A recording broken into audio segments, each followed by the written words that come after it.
Suzanne's Paparazzi Jewelry 24. Suzanne's Paparazzi Jewelry 24/7 shopping available. 160920 is the code. Show her some love, like she showed us.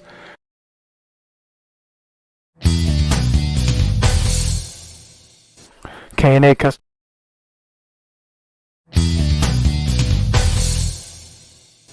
K&A Custom Crafts on Facebook. All right. Hello and welcome to another edition of On Deck, brought to you by Coast to Coast Entertainment Network. I am the host, Big B. Joining me alongside myself is down below, Big Dog Greg. How you doing? Oh, doing pretty good. How are you guys doing today? Doing good. And like usual, halfway across the world, our Primus, Tim Hendricks. How you doing? I'm doing good. I see there's a guy named Coach D on our thing. I'm going. I don't look like Coach D, so I'm sitting in for Coach D today. Yeah, Coach D is another guy that's been with us last couple years. He's got stuff going on right now, so Coach Dirk will hopefully be with us sometime this year, and getting an unusual day off due to scheduling conflicts. The workman Crispy Bacon is off today, so hopefully he'll be back and enjoying a little time off. You know, being a working guy, you got to get some time off there. So, guys, first off, want to send our prayers. Hopefully, the fan. I don't know if you guys heard, a fan fell off the first story into the bullpen in the Phillies game. Sounds like he's doing okay, but we just want to wish him the best. I haven't seen the video, but it looks like the railing might have collapsed on him and come crashing into the bullpen. So I don't know if you guys saw, but Greg, have you seen anything about that? I haven't seen anything like that, but yeah, our prayers are going out to that. Yep, and just remember, fans, that be careful when you're at the game, especially if you're sitting close, leaning over to try to catch a foul ball or something. You just never know when those railings are going to give out. So, all right, guys, so let's get into it. Tim, how are the Brew Crew doing since our last show? Since my last show, or their last show, because they suck. I mean, you lose a series against the Tigers, then you turn around and lose a series against the Red Sox. And then you lose a series. Let me see if I get this right. Against a team that's terrible, like the Colorado. You get swept by the Colorado Rockies. At this point, we don't deserve to be anywhere close to first place. We've got Woodruff back, or no, Burns back. We've got Woodruff back, but at this point, it's just going to take a little bit of time. All right, Greg. I know Cardinals are sitting towards the bottom there, but how are they looking since last week? Not good, Big B. It's been, we've only got 10 wins at this point. To say that we're kind of underperforming is a huge understatement. I think we're about 10-22 or something like that, 10-23. We're sitting dead last. This division's going in a completely opposite direction of how I thought it was going to go. So far at this juncture in the season, but we just have a lot of looks like tired arms. We picked up Jordan Montgomery last year, and he looked like he could be a pretty big deal. Change of scenery, everything like that. He was coming on really strong last season. It looked like an amazing pickup, and he just hasn't been the same since last season. Wainwright, he's getting older. He's still consistent. But he's pushing 40 years old. And I mean, I think he still has a little bit in the tank. Flaherty has completely gone off the grid with his stuff. When he first came up, he had an amazing breaking ball. He had a really good splitter. He had a decent fastball. He had command of his pitches. He got shell-shocked the other day by the Angels, gave up 10 runs in about 3 innings. They kept him out there. I don't know why. Maybe the bullpen is completely gassed at this point, but to keep him out there, I know that he threw about 75 pitches in the first 3 innings, and they felt like maybe he could give them 100 pitches, but he was just getting rocked. and rocked hard. We gave up 11 runs that game, and most of them were Flaherty's. Only 1 run scored in relief. So we're just having a hard time with our pitching staff, and we need to pick up something. I don't know. Okay. You think they're missing Molina as their captain, or? I think they're missing Molina as their captain because he was a really good future manager. He wasn't just a captain. He was pretty much the manager on the field. He kept everybody in line. He had a lot of heart. He played with a lot of heart. And I think that if anybody could ever get the team up and motivated to play, it was Yachty. I think that from a talent standpoint, Contreras is really good. I don't think we're missing a whole lot as far as talent with Molina retiring and bringing in Contreras, but I think that it's just a different kind of feel right now without Molina around. So I think that we miss his presence. A lot of teams through sports keep guys around just for bench support, stuff like that. And him moving on and pursuing a managerial opportunity and everything and retiring, I think that is affecting the team. But the team just isn't playing up to the level. We have hitters, we have Arenado, we have Goldschmidt. Walker's going to be pretty decent for us. We have O'Neill. We have guys that can pound the ball. We have Contreras. We have decent arms in the outfield. We're a decent defensive club all around. We just don't have much pitching depth. Okay. Yeah. For Chris's Texas Rangers, they're still hanging around in first place.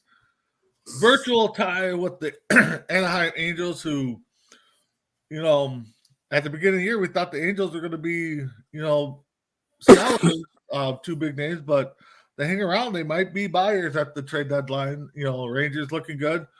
My Twins are still hanging tough. I think they lost 2 out of 3 with their White Sox. Now they go to Cleveland. They won last night, which I got to bring up. We know what a perfect game is. 3 up, 3 down every inning. Nobody reaches base via air, walk, hit. But the caption for the Twins game last night, they won 2-0. Matt Kepler breaks a perfect game with a 2-run home run. To me, I'm not a whiz, but to me, the perfect game was broken up by the hit before the home run. So, Tim, do you agree with that? Do I agree that the perfect game was broken with a 2-run home run? It doesn't take a rocket scientist to figure out that the 2-run home run didn't break up the perfect game. Exactly. There's people on other channels that could tell you that he didn't break up the perfect game with a 2-run shot. Yep. Yep. No, I read that and I'm like, oh, okay. So I looked at the stats. I was like, wait a minute, a 2-run home run, perfect game. That means it was broken up beforehand. So whoever wrote that needs to rethink that. So another thing I wanted to bring up, I think it was the Pirates Nationals game the other night. Could have been Thursday. I don't know the exact date, but there's a 1 out. Nationals are in the field. Guy on second, guy on third. You guys might have saw the play. Pittsburgh hits the ball to the first baseman. A little short line drive. First baseman gloves it before it hits the dirt. Throws it over to third. Kind of confused. Third baseman tags the runner coming from second to third because the runners were off on the hit. They call a double play, but yet they still award a run to Pittsburgh. To me, double play, 1, it's a line drive, so you still have to tag up. Nobody tagged up on it, so I think the umps really blew a call there. Greg, did you get to see the play at all? I didn't see the play, but yeah, definitely on a line drive, and nobody tagged, and line drive in the infield, that definitely should not have awarded a run there. So I think that these guys need to go and ref some basketball if they're that blind. Yeah. These umpires, might as well just go and refs in basketball, because that was an obvious, that was a double play ball. Nobody should have scored. Nobody tagged up. Nothing happened. I could see if they tagged up, but I have a hard time believing that anybody could score in the infield on a line drive, tagging up on a line drive in the infield. Yeah, it was almost, I mean, the replay I saw, it looked like it was almost like a hit and run, and it was just a little line drive to first base, barely off the ground. So, Tim, what's your thoughts? I think we're all pretty much singing the same song at this point. I don't think a run should have scored. Line drive, definitely, and nobody's tagging up. I don't understand. I don't understand. I was just listening to the Four Bros earlier when you brought it up then too, and it confused me then. And I didn't understand how that happened. And the thing is, like you brought up on Four Bros, that they couldn't replay it because whoever had already left the field. Yeah, the Masters left the field. That shouldn't even make a difference, should it? No. But what are they using that as the excuse, or the 15 seconds that they couldn't review it after 15 seconds? They're saying they couldn't review it after the team left the field, which which still boggles me. I'm trying to find the game. It must have happened this past weekend. I don't know if it was a doubleheader game, but it was, like I said, if you guys find the clip, watch it, dissect it. Maybe we can talk about it next week. But short line drive, gloved right before it hits the dirt. Pittsburgh manager comes out, argues something, and then that's when they give him the run. And then Washington comes out, tries to review it, or gets it was just, I mean, even the announcers were confused. I mean, it was just the weird, these umps. I know it's part-time, but I think they start needing to take this more serious. I mean, you think? Yeah. So, Tim, why don't I know we missed it last week, but how about we get into your prime five early so we don't forget it this week? Oh, we were good missing it last week. I had no problems. I turned around and reamp it because we had to do it because technically nothing changed. Isaiah, was the game this weekend or last weekend Pittsburgh versus Washington? I don't know what day exactly, but if you want to check out the clip, because we all know Isaiah's the brain wizard behind baseball, so maybe he can dissect it for us. Oh crap! He wants to coach hockey now. At this point, we got a better shot at this Magruder film and see who actually shot Kennedy. So I normally do the top five things. This week I decided to do the worst five, and I bring up the Colorado Rockies because we, like I said earlier, we got swept. And my worst five of the last 32 games at this point, I've got as my number 5 team is the Colorado Rockies at 12-21. But the funny thing is that everybody else on this list has a losing record for the last 10 games, where Colorado is 6-4, and they're 7 games out of first. Number 4, I've got the Chicago White Sox, who are 11-22, and they're 4-6 on their last 10, and they're 8 games out of first. But they're not in last place in their own division because of the bacon curse. Sorry, Greg, your team's number 3.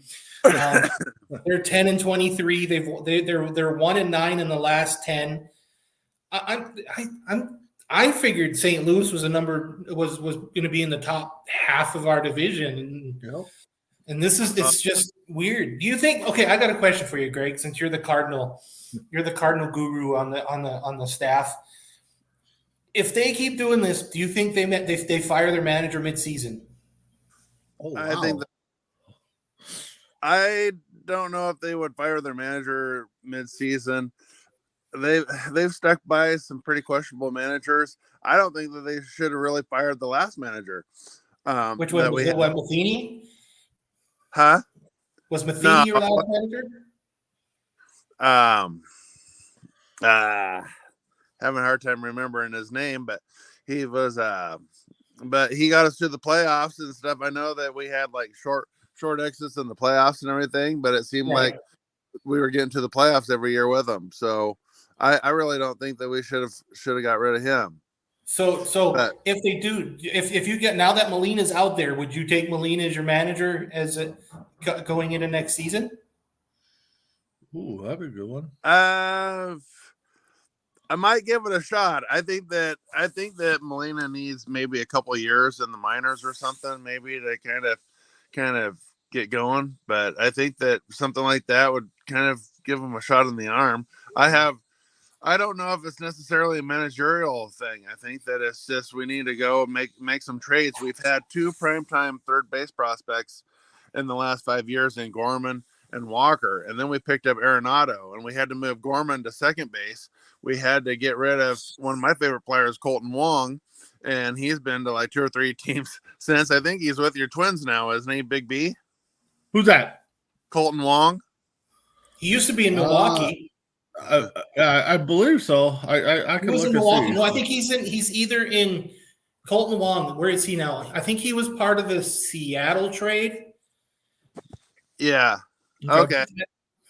for Winker. I think it was the Winker trade.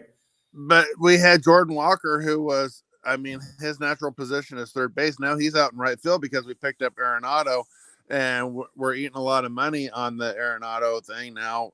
And don't get me wrong, I love having Arenado and his defense and his bat in the lineup. But we've had two really good prospects that we've had to move to 2 other positions, and we haven't been able to package anything to get anything arm wise. We got Wainwright, I think, but I'm not opposed to maybe moving on. I just think that this guy's brand new, he's fresh, and I'd like to give him a little bit more leeway because I'm seeing too many coaches getting fired, especially in the NBA. Coaches getting fired a couple years removed from winning a championship. So We're not talking about that. We're not. If you can tell me more, I'm in kind of in a memoriam for Budenholzer. So Yeah. So before we get to the rest of the top 5, we got breaking news here. Isaiah actually got something right for once. The last coach for the Cardinals is that guy right there. So, yeah, Mike Schilt. so let's put that in the record books, Guinness book. Please put that in there. All right. what's today's date? What is today's date? May 6th. May 6th. Okay. Yep. But don't feel bad. You're third on this list, Greg. So we're about to break we're about to break the hearts of one of our listeners. And then we're gonna break the heart of one of our co-host who's not here. So yes, we speak ill of the dead, as we say. Number 2 is the Kansas City Royals, who are 8-25. They're 3-7 in the last 10 games, and they're 11 games out of first. Well, that's the curse of the bacon. That's just it right now. Yeah, but if you want to see a good high-scoring game, go to a Royals and A's game. The defense, very poor pitching. It's like a AAA game, man. Unfortunately, the prices aren't AAA. So as Greg nicely foreshadowed, the Royals and the A's. My number 1 team, as the worst team in Major League Baseball, is the Oakland A's. They're 7-26. They're 2-8, and they're 12 games out of first. I didn't even bother to say how many games they are out of the wild card spot, because at this point, by All-Star break, they're going to be 30 games out of the out of the wild card spot. I don't know. It's the Kansas City. And here's the funny thing is, I think weren't the A's once in Kansas City? yes, Yeah. Yep. but the A's were A's also in curse. Philadelphia at one point too. Yeah. So the thing is A's and Royals are playing this weekend. You know, they just had a 12-8 matchup last night. So Tim, was that your top 5? That was my bad 5. Yeah, you're right. The bad 5. All right. And just so if everybody's watching that's a fan of the show, Crispy's World Series prediction, you know, the countdown is still going on. Kansas City is 8-25, and the Nationals are 13-19. So I know it's only first month of the year, but hey, you know, I don't know if anybody wants to put money on a comeback there, but the odds would be high. So So let's get into some first month grades here before I got another topic to talk about here shortly, but we'll go division by division, quick A or B, C, D, F, whatever. I would take Tampa Bay. I think we all could probably give these guys an A grade. Tim, what do you think? Oh yeah, you play out of your skull like they're playing. Yeah, you got to give them an A. Yep, Greg. Oh yeah, definitely. I think they've only have like 6 or 7 losses at this point. Yep, 27-6, and they're just, I mean, plus 115 run differential. I mean, that's A plus grade. I mean, Yeah, Franco's having an MVP type season. Drew Rasmussen is just absolutely pitching lights out baseball for the first couple months of the season. It's just a well-rounded club. You have decent pitchers. You have some decent newcomers to the team as well, and they have a pretty good lineup. When you look at 1 through 9, it's not like you look through that lineup and see an automatic easy out. They put the ball in play. They're able to make a lot of sacrifice bunts, fly. A team that doesn't break out a lot. Speaking of Franco, what's this controversy of showboating that's I've seen? I haven't seen the video yet. Anybody understand? Oh, okay. So nobody. So we'll have to look into that. But yeah, I hear some people backlashing on some kind of showboat he did during a play. So when you're 27 and 6, you're allowed to, when you're 27 and 6, you're allowed to show What's that that? a little bit. When you're 27 and 6, you'll be allowed to enjoy Baltimore.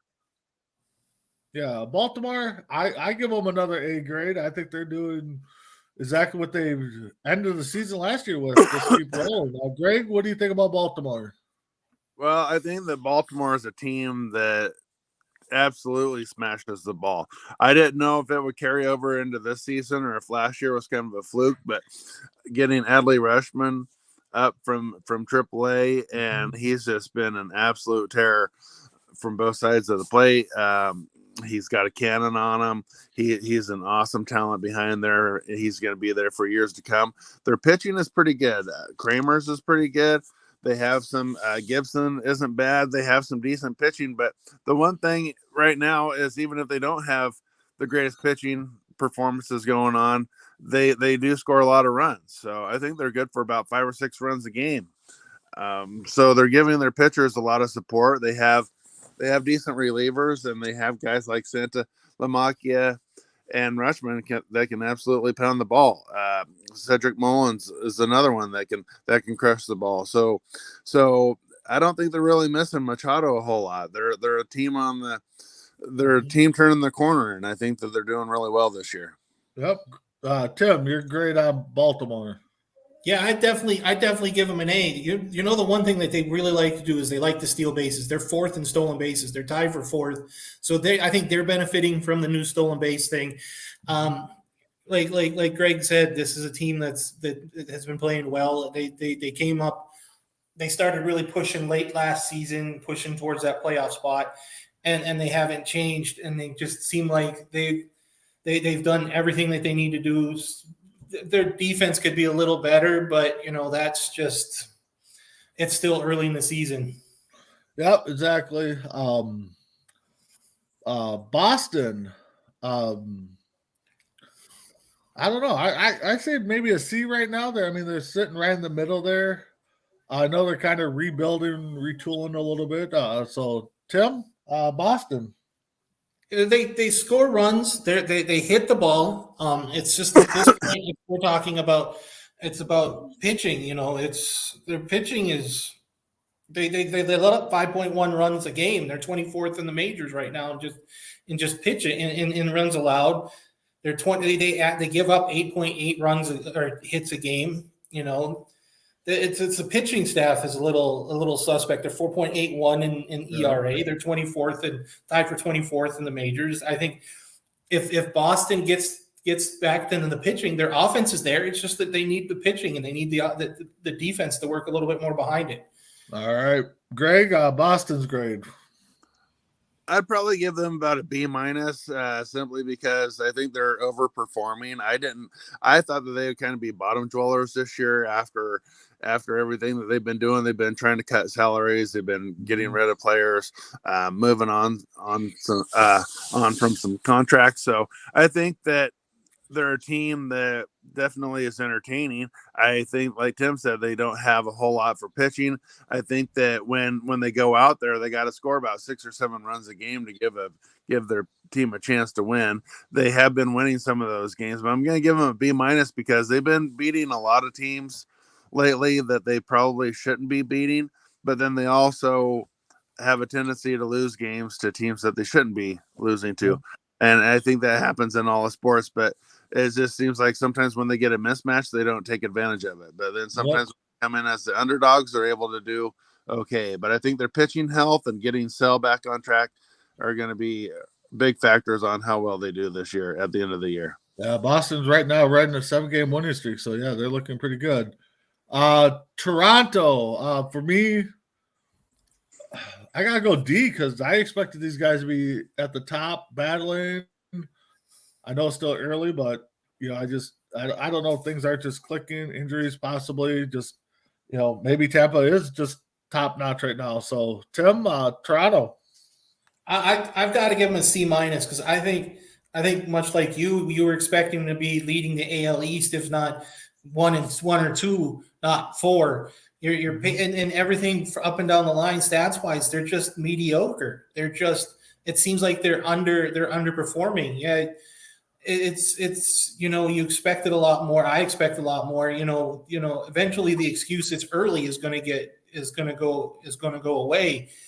Yep. And this is a team much like I think San Diego needs to really start doing things to get themselves pointed in the right direction. If not, granted they're playing in the AL East, which right now is probably the toughest division in Major League Baseball.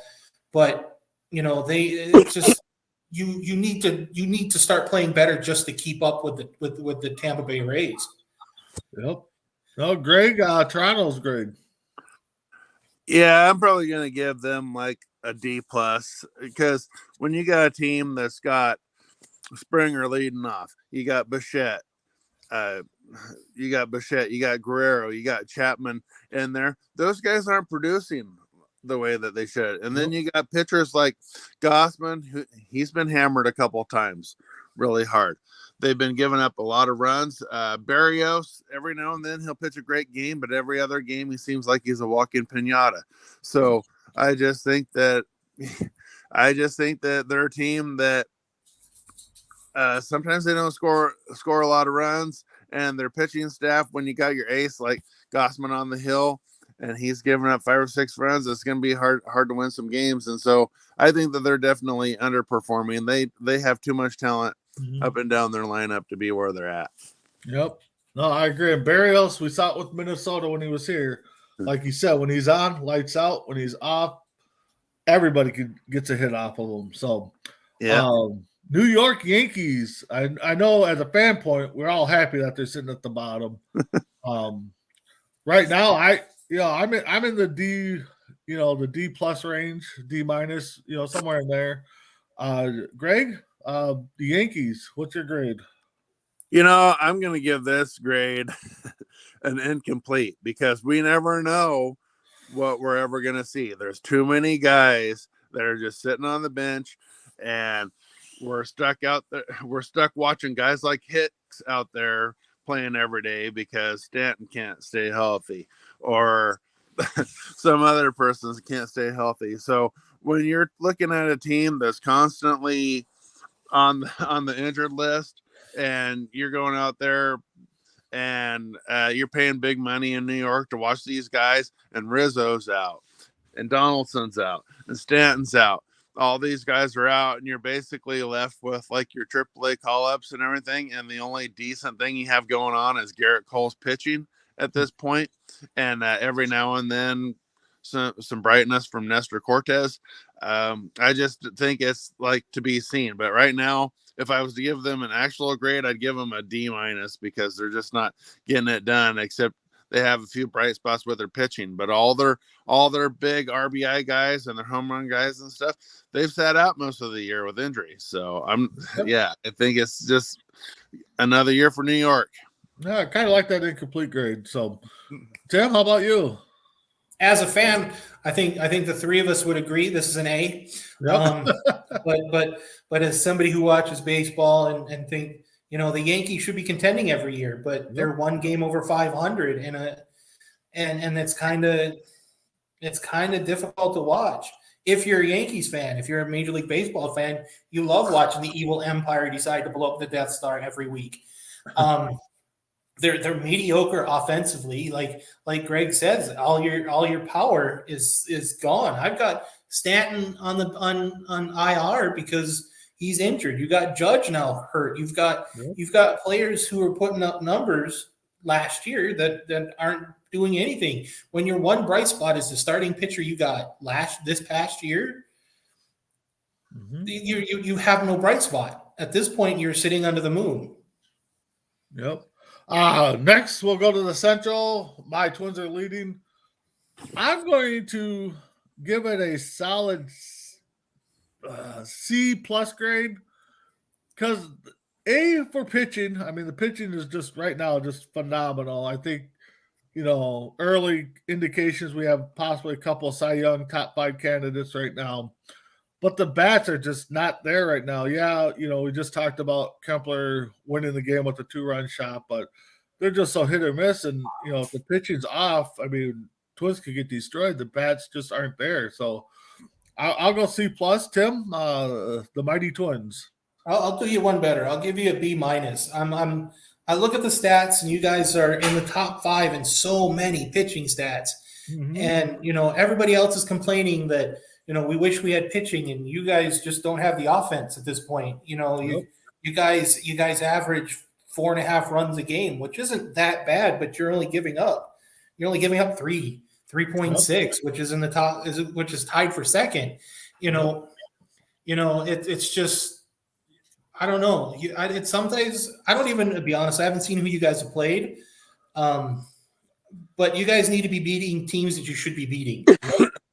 And that's pretty much the cop out for everything. You should beat the teams you're supposed to and pray against teams you're not.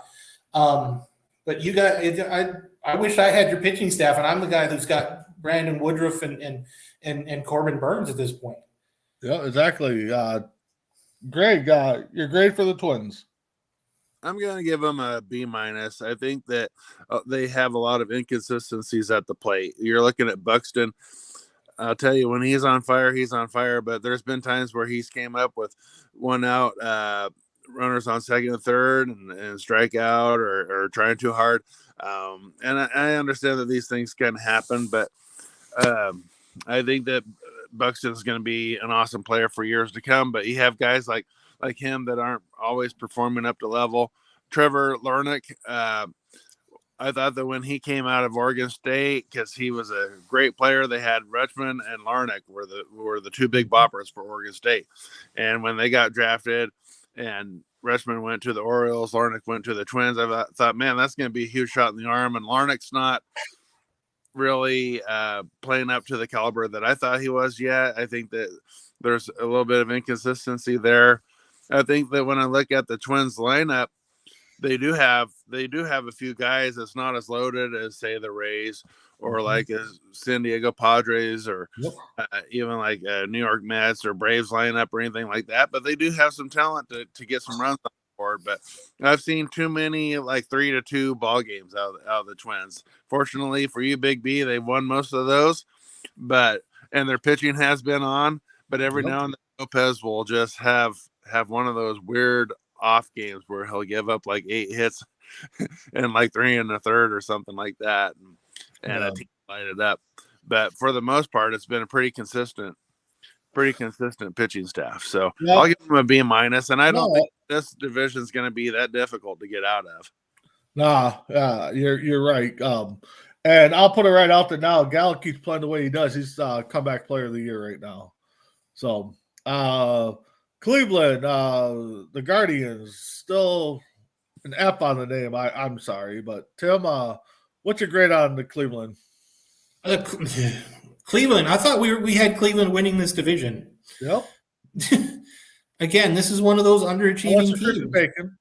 But Crispy took this team. Well, that's why. No, Crispy took Kansas City to win it. Oh, that's right. He took Kansas City.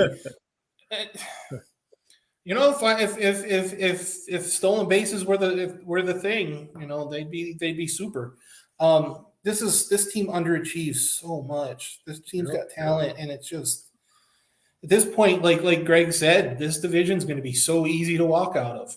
It really is. I think Houston. Good Lord, I need a nap. If Minnesota keeps playing 600 ball, they get out of the Central without a problem, because it looks like Cleveland's not playing, Detroit's not playing, and we all know about Kansas City and Chicago. Yep. Greg, you're great on the Guardians. I'm going to give them a D- because it's obvious that the Guardians of the Galaxy or whatever they are needed more than just a name change. I think that you're looking at a team here. There are teams that just aren't blessed with offensive talent.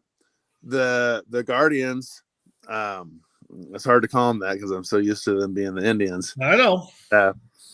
So they're a team that actually does have some pop in their lineup, but they're not using it, or they're not putting the bat on the ball. They have some young, lively arms. They have some decent pitchers that can hit the high 90s. They have a fairly decent pitching staff, and they do have a little bit of talent up and down the roster, you know, when you look through the 1 through 9, but they're just not hitting the baseball. They're not generating any runs, and it's not due to lack of talent, because they do have some talent there. They're just not getting the job done. So I definitely, at this point, a team that's underachieving and not playing up to expectations. And I'm sure that they're just, if Terry Francona had any hair left, it'd all be gone watching these guys play. Yeah. Cleveland myself, I'm in the D range. I think, like Greg said, they're not producing, and they got talent there. Detroit Tigers, for me, I'm going to go incomplete because I know they're kind of in a rebuilding stage right now. So, they're hanging around their third. So I'll go incomplete on this one. Greg, what's your thoughts on the Tigers? I'm going to give the Detroit Tigers a C+ at this point, because Javi Baez is definitely, I wouldn't say comeback player of the year, but after the year that he had last year, he's absolutely tearing it up. He's got a high batting average. He's hitting for a lot of power, just like he did with the Cubs. Torkelson is coming on pretty good. This team kind of reminds me of last year's Orioles, where I don't think they're going to necessarily make the playoffs or even make like maybe a playoff push, but they're definitely going to overachieve. They're hitting the ball. They're winning some games that they probably shouldn't win, but they're competitive every night. They got some decent young pitchers. Casey Mize is a definite pitcher on the rise for the future for them. They definitely have some decent guys in their rotation to throw out there. And I think that they don't have the most talented lineup up and down, but they're going to win some games. They're going to surprise some people, and they're going to take out a few decent teams this year. So they kind of remind me of last year's Orioles. I know they're on a rebuild, but they're actually, at this point, they're overperforming. So I'm going to give them close to a B. So like a C+. Like it. Tim? Yeah, I was going to give them a C, because that their pitching isn't quite there yet, but yet the offense, or no, I'm sorry, the pitching's. I just saw all this and I still screwed it up. They're one of those teams where the ball bounces the right way when they're on defense, but not on the right way when they're on offense. Yep. The numbers on offense look terrible. You got like Greg said, with Baez playing the numbers that he has, put up the numbers that he has. He's the one bright spot, but we weren't expecting Detroit to do what they're doing right now. C baseball isn't bad baseball, and Baltimore, you saw what Baltimore did. They might make might hint at that small push around the All-Star break, and we'll see what happens at the All-Star break with this team. No, and I do like the comparison, like Greg and you guys with Baltimore. That's a great comparison. The mighty White Sox, sitting fourth. I gotta go F because I thought this team was going to be up on top. I know the Central's not that hard of a division to win, but I thought for sure they'd be playing a little bit better than they are. Good evening, Christy, or good afternoon. How you doing? So, Tim, the White Sox. At this point, it looks like that they're missing Jose Abreu. It seems like they're one bright shining star left, and this team. But the thing is, I wasn't really expecting Chicago to have a playoff type year. I figured they were in the rebuilding mode as well. I was kind of expecting it to say C minus D plus at this point. Because, they still get Kansas City. That's just Kansas City. Yep. All right, Greg, you're great on the White Sox. Well, another underperforming team at this point, and I think that they're going to continue to do this the whole season long. But I'm not a White Sox fan, so I don't care. But I think that when you guys got pitchers like Kopech and Clevenger, basically when they retire, they're going to become batting practice pitchers, because that's basically what they're doing right now is giving up a lot of bombs and a lot of hits, and everything is pretty much BP. They're basically pinatas out there. Lance Lynn has a flicker of greatness every now and then, but they don't have the best to support him when he goes out there either. So I'm definitely gonna probably give them a D minus, and who cares? It's the White Sox. They're yeah, I'm not a fan, so. The next team I don't think we need to talk too much about, and that's Crispy Bacon's American League World Series team, the Kansas City Royals. I didn't expect much. I mean, so I guess a D, maybe even a C grade. I mean, they got some wins, but Tim, what's your thoughts on the Royals grade? I give them my thoughts was they were in my worst five. At this point, they're not okay. This is the bright spot where I said the Chicago White Sox. Well, at least they're not the Kansas City Royals. Well, I think the response to that is, well, at least you're not the Oakland A's. Yeah, but you're one step away. At this point, I don't know. You can't even say at this point. Is there something worse than F? It's so scary. It's like I don't even think incomplete's worse enough because there's still hope. I think so. I think incomplete. You're giving them hope, and that's the worst thing you can give a team at this point. I think we pretty much answered that without giving them a grade. Definitely an F at this point. F minus. F minus. I don't know, Greg. Well, here's the interesting fact. I kind of bought into the Kool-Aid with Crispy Bacon. I have them predicted to be World Series champions, not this year, but 2048, because they're on a 32-year plan, just like they were in 2016. So I don't have them on my radar for years. I do have my ticket. Hopefully I don't lose it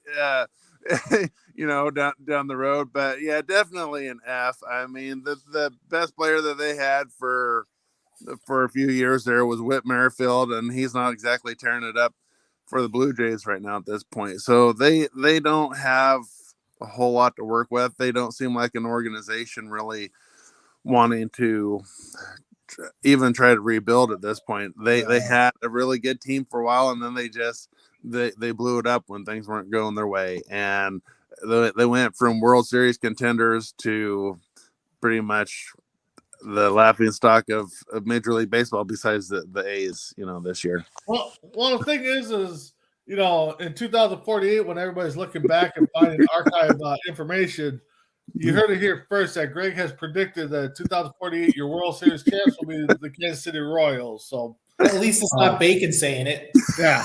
So we'll move into the last American League division, and then we'll break down National League next week. That's the West. Texas Rangers. Greg, we get a reprieve. We get a reprieve till next week on the National League. We can break down National League next week. So the Texas Rangers, I don't know about you guys, but I'm giving these guys an A. They went out and spent money last year, kind of flop, come back this year, spend more money, and now they're sitting on top. So Tim, Texas. Crispy's. If this was Isaiah saying it, he would be really worried. But no, I got to give this team an A. I wasn't quite on board like Crispy was, but golly, it's finally nice to see the dividends from last year show up this year, to see what they're doing. I'm afraid, because I think we play Texas in the next week or two, and I'm not really looking forward to that. This team is good. It's just they're playing in the West, though. That's the problem.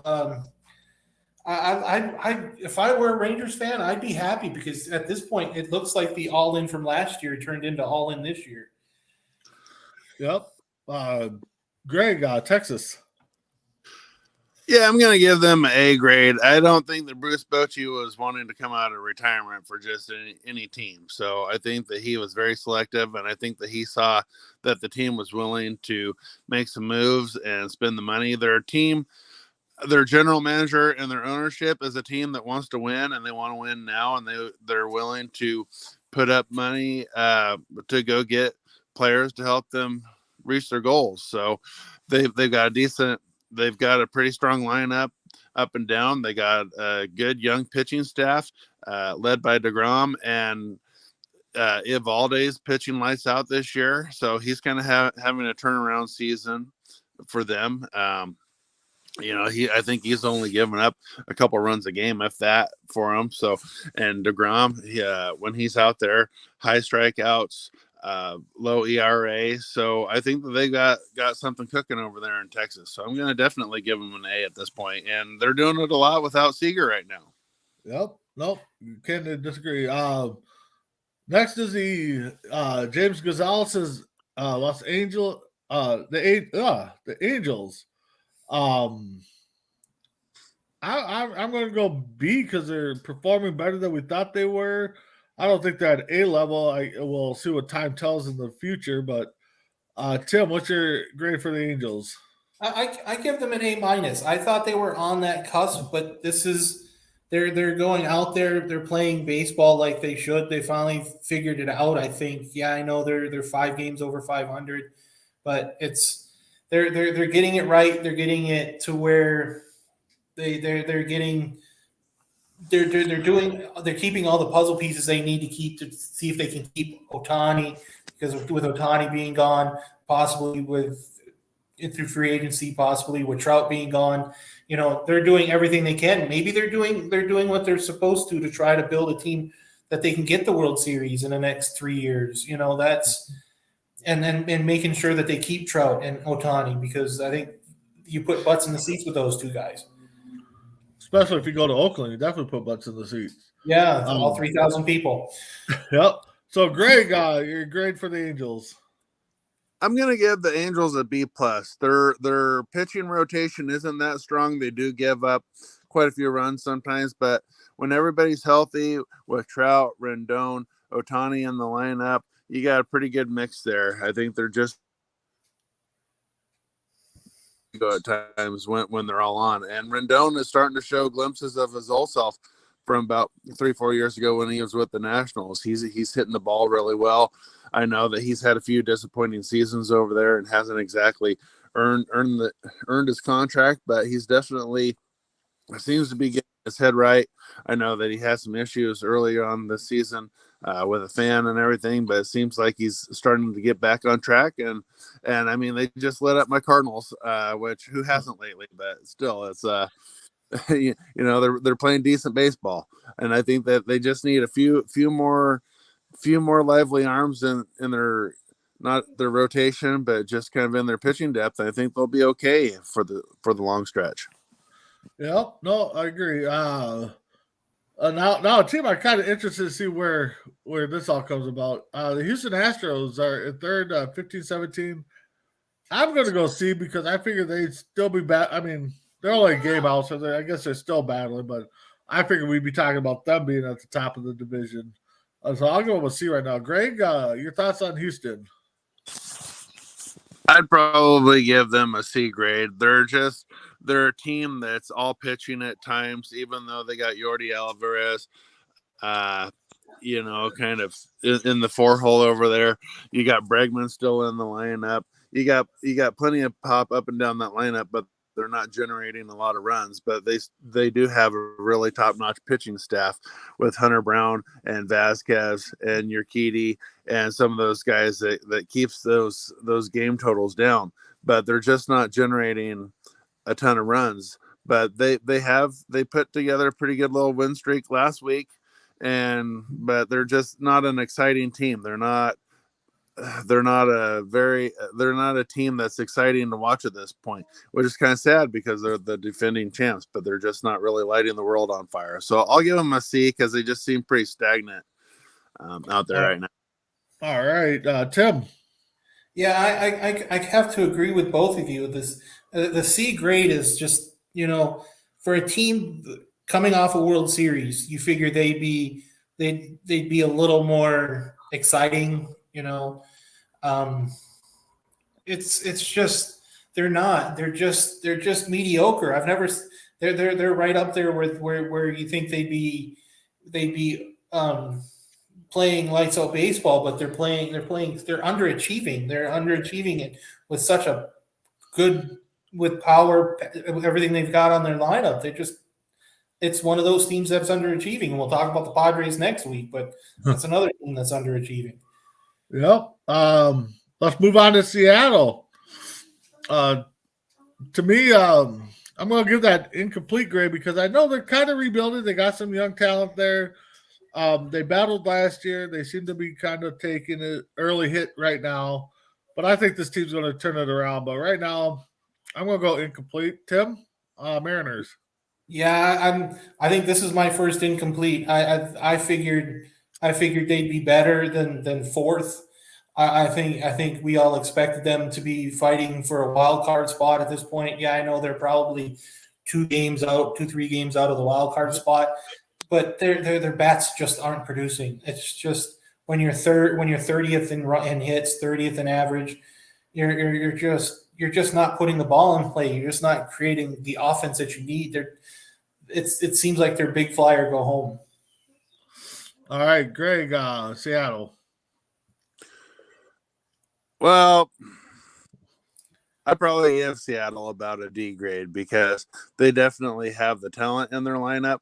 But right now, Julio Rodriguez is looking like, and I'm not meaning this in a terrible way, but he kind of looks like Vladimir Guerrero up there, how Vlad would swing at anything and everything. And the difference between Rodriguez and Guerrero at this point is that Vladimir Guerrero could hit a ball that was outside the strike zone. Rodriguez can't, and he's swinging for the fences all the time, and sometimes that hurts the team because he's having a high strikeout rate. France is kind of off and on. Suarez is definitely off and on. They do have some decent arms in their pitching staff, but even Kirby and Gilbert are kind of sometimes they struggle. So they're a team that right now is underperforming. They do have some pop in their lineup, but the one thing is I don't know how many more years they're going to try to keep Kelenic. He just seems like a guy that's not comfortable either in Seattle or maybe it's just comfortable at the plate. He's just not putting it together quite yet. All right. And the last team we'll cover, the Oakland A's, 7-22. For me, I will admit, I kind of hyped this team up. I thought for sure they'd come out with that, everybody counted us out attitude, play some ball. And they've done totally like that. So for me, I'm giving this one of Tim's F minuses because not saying I think they compete, but I thought they'd be fun to watch. I thought they would try to draw some people. And maybe it's just the recent news. We all knew it was coming that the move to Vegas is in. The fans just don't want to see them. So I'm going to go with a F- grade here. Tim, A's. No, I'm not giving them an A. Yeah, definitely. This is definitely an F-. But you can't say, well, at least you're not. You are. Their pitching's terrible. Their batting's terrible. Their fielding's terrible. They're not even good for a AAA team. But hey, the bright side is there's as according to Isaiah's photos from the Coliseum, Oakland Coliseum, there's plenty of parking. You can park at the field. Yep, That's get the that, price. get that rock star parking. So, Big Dog, the A's. It's sad because I grew up liking the A's, the Yep. Bash brothers, Canseco, McGuire. They had the Cobra, Dave Parker, Carney Lansford, all those legends. Speed over there. Henderson, yeah. Dave Parker, Dave Henderson, yeah, all those guys. It was an awesome time to be alive and just watching Bay Area baseball, and they've been a mainstay for years. They're another team that's been on the move throughout the years. I think they were in Philadelphia and Kansas City and different places before they landed in Oakland. But Oakland, there's just been a lot going on financially there. And for whatever reason, they're moving on to Vegas. Their owner has done absolutely nothing to put anything decent out there, anything decent that they've had come along in years. You talk about the Giambi brothers, they move them on. Anybody, Olsen, Chapman, they were bright spots. They moved on to the Blue Jays and the Braves. So any decent talent that might be on the verge of getting paid, they move on from. So they're not interested in keeping anything quality out there. And it shows because right now I think their attendance, I don't even think they're breaking about 4,000 fans in the stands most nights. But I'm definitely going to give them an F grade. They're not underperforming because they were expected to be dead last. I didn't know that they were going to be this bad, but I'll tell you what, I wish that their manager was some ultra hot female owner. And if I was the manager, I would bring in a big old puzzle like they did on Major League and be like, guys, we got 100 games to win to make the playoffs. And we're going to peel a piece by piece, and see what happens. See if we can get that thing almost naked or whatever. But, I don't even know if that was guys. Maybe we need to give that job to Isaiah. That's a good point. So before we go on to my last topic here, Major League or the American League has two of the biggest run differentials in all of Major Leagues. They got Tampa Bay at plus 115. They got the Oakland A's at minus 122 or 121. I'm sorry, gave them an extra run there. So that just tells you that Oakland's just terrible, and Tampa Bay is just on fire right now. So, all right. So let's get to the last topic. I saw an article on the website, surfing the web a little bit about Medford wanting to expand the teams, expand the league. And I'm actually kind of shocked, and I won't reveal, unless you guys saw it, I won't reveal one of the locations. Utah? I think it's ridiculous. I saw Utah. Okay, no, that's not the one I'm talking about. Or I saw that too, but so guys, with Oakland moving to Vegas, they want to expand to 2 teams. Where do you guys think they should expand to, Greg? Where are 3 locations you think MLB should go to? Well, the old saying in the song, you're going to miss us when you're gone. I think that the city of Montreal is definitely missing baseball. Nope. You stole mine. You stole mine. I think that Montreal would be an excellent spot, even though it didn't seem like they missed it at times, or they weren't exactly packing in the seats at times. I think that they're definitely ready now to support another baseball team if they're given the chance. Okay. And I think that maybe like a mid-range city like Indianapolis or Oklahoma City. I think there's something like that. I know that Indiana is all about like football, but something like I think that like Oklahoma City, because the weather is usually fairly decent during these months. So I'd love to see it. Why not? All right. Tim's used to us Skyping his answers, because if you guys watch C2C, typically we're one pick away from each other in our rankum. So Tim, by your reaction, I mean, we all know Montreal because I was going to say Montreal too. So Montreal, Yeah, I was gonna we all say- could agree Montreal should get a team. What's the other city that you were thinking? He took all three of them, to be honest. I had Indianapolis, I had Oklahoma City, and I had Montreal. Since those three are taken, I would say Charlotte Okay, that'd be a good one. and Seattle being right there. I would say Vancouver. Ooh, Vancouver would be a good one. Yeah, that'd be something. And I know J-Mac and the boys over in Oregon wouldn't mind seeing Oregon get a football or a baseball team. Yeah, so Oregon, I like to see Charlotte one. Utah, yeah, has been up there. Tim, how about Iron Mountain, Michigan? They're growing, aren't they? No, I'm just kidding. They're too much. They had the thing is they had a minor league team there. Iron Mountain, Michigan at a nightclub. They had a minor league team in Iron Mountain for the Cubs.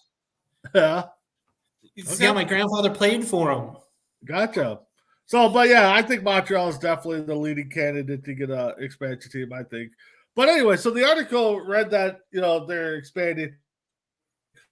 And the one city that they brought up was Orlando, Florida for an expansion team. Won't work. Tim, that's why I brought it up. You're shaking your head. They can't even support the Rays, who are a big team. Why not move the Rays to Orlando? I mean, so Tim, you lived in Florida. What's your thoughts on that? And Like they got you the said, Marlins. They can't support the Marlins. They can't. They barely. When the Rays went to the World Series in 2008, they barely supported them then. And the rumor was always talks that Tampa was going to move to Orlando anyway. Yep. It's just, I'm going to tell you right now, any place in Florida is going to be terrible because, we're not going to be political, but their governor sucks. All right. He's not going to help anything out there anyway. So Greg, what's your thoughts on wanting Orlando as one of the seeds and cities if they can't support two teams already? Well, I think that between the Magic and Disney World and everything, and then I think that Tiger Woods has a house there. I think that there's just too much going on in Orlando. I don't think that the state of Florida really needs another professional team, no matter what it is. I think that they have. You got the Marlins down there. You got the Rays down there. You got the Dolphins. I think they're pretty loaded. You got the Bucks down there. So I think that like another team in Canada or like kind of a mid-range town like New Orleans, Oklahoma City, Indianapolis, something like that would work. So yeah. I hope if anything if they do anything, they move Tampa to Orlando and get them a new stadium. I don't want to see an expansion team there in Florida. So with that being said, guys, early action, just in about a few minutes. You got the Tigers versus the Cardinals, and we got the Cubs or the Marlins versus the Cubs. Speaking of Florida teams, so with that being said, Tim or Greg, we'll go Greg first. Final thoughts. Yeah, I know that we've been talking about how Manfred wants to expand, but I think that one of the best things that could probably ever happen in professional sports from a competitive standpoint is contraction. Maybe getting rid of a few teams or less players and stuff and make it more competitive instead of having like a surplus of people not getting playing time or have it, because with expansion, you end up with like basically what looks like the A's for a few years. Kind of AAA type teams, unless you do it the right way, like they do in hockey. With the Vegas Knights, we were able to put together a pretty competitive team right off the bat. But usually expansion doesn't work for many years. But from a baseball standpoint, and just gonna end this, it's very exciting. We've been talking about overperforming teams and teams that are underperforming, and it's just going to be an exciting rest of the season. You got teams like the Pirates that are definitely going to be sticking around and playing well above their means. And we have a few other teams that are going to make it interesting. So I'm looking forward to the rest of the season. Tim or Greg, I know you're a betting guy. It's Kentucky Derby Day. Who you got? Well, Forte just got scratched, and I can't remember the name of the horse. It's a weird name. It's like Sadaki, something like that. It's a Japanese horse. Starts with an S. Sadaki something. Or there's another one that's in the, I can't remember. It's like three words, in the hunt or in the race or something like that. Are my top two. Gotcha. All right, so final thoughts. Sadaki, I think its name is. Okay. Tim, your final thoughts. All right. I want to thank everybody for watching, and I have a mission for one of our viewers if he's still watching. I want Isaiah to get a big poster board about 6 feet tall. I want him to get a picture. I want him to get a picture of the hottest woman that everybody else thinks is hot. I want you to put pieces on her, and I want you to go to Oakland, and every time the Oakland A's win, I want you to take something off of this woman's cardboard picture. That's it. I'm only doing it now if they win, but if they draw more than 5,000 fans, you need to get somebody. You got to help. If we can, if that's it. Better yet, yeah. If we can get 5,000 fans, she takes an article of clothing off. Yeah. All right. So with that being said, catch myself and Tim Tuesday for Rank 'em. We're going to do one of our newest favorite topics that I can't wait to see you guys react. Tonight, Oregon Cougars football home opener. They're 0-2. Took a couple of tough defeats on the road, so hopefully they can